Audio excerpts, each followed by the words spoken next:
All right, well, welcome to my clover food plot. And yes, I said clover food plot, and this is a clover food plot. I want to show you guys a technique that I've done this year and really followed it all the way through and the benefits from it. So this is a clover food plot. It's always been a clover food plot since I established this property about 3-4 years ago. I used Killer Food Plot's Resurrection Clover this year and frost seeded in here. And if you notice, there's a lot of winter wheat in here, and that's the tip.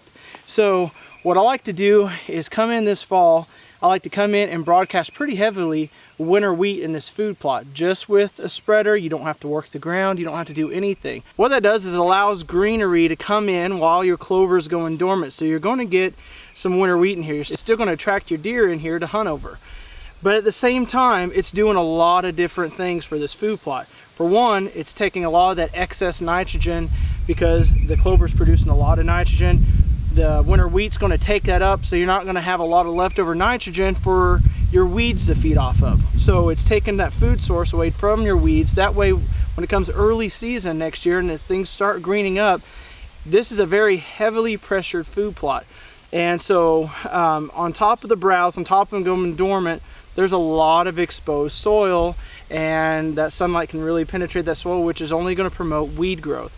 By coming in here and having this winter wheat, early spring, you're having an influx of growth from the winter wheat, which is going to almost protect your clover. For one, it's going to grow up tall, it's going to compete with the weeds, so you aren't going to have very many weeds in here. It's taking the nitrogen away from the weeds, and it's also being like a protective barrier for this clover so it can get established. But like I said, having a very dense population of deer on this property puts a lot of pressure on this clover, and the deer start hitting on it right away. Well, with this protective layer, they really are a lot pickier and coming in here and eating it. They aren't just browsing it down to nothing. They have to work at it, which makes it more challenging, which gives the clover a better advantage of getting established in here. So now it's dried. I followed it all the way through this year, and as you can tell, there are very little weeds inside anywhere in this food plot. You're seeing a couple sprigs of some grasses, maybe a couple sprigs of some lespedeza, a couple little wildflowers here and there, but overall, it's nothing but clover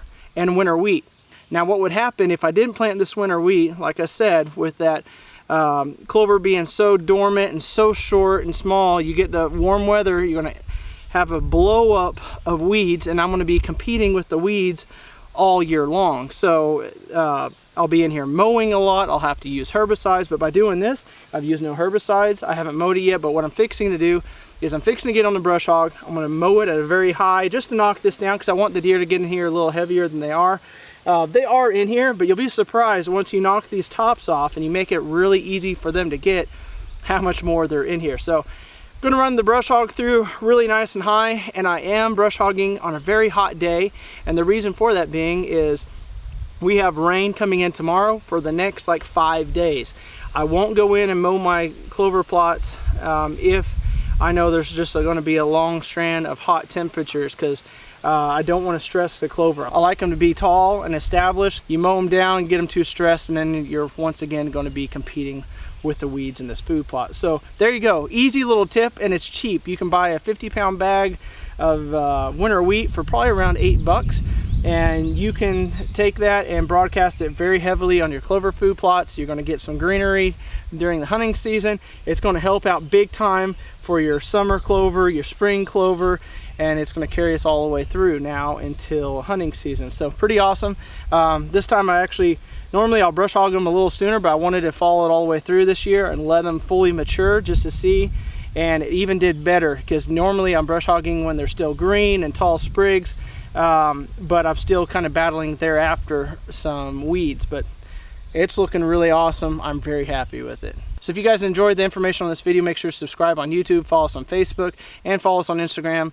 All the information is down below in the description on YouTube. And until next time, have a better than average day. What that does, it allows... Ooh, about to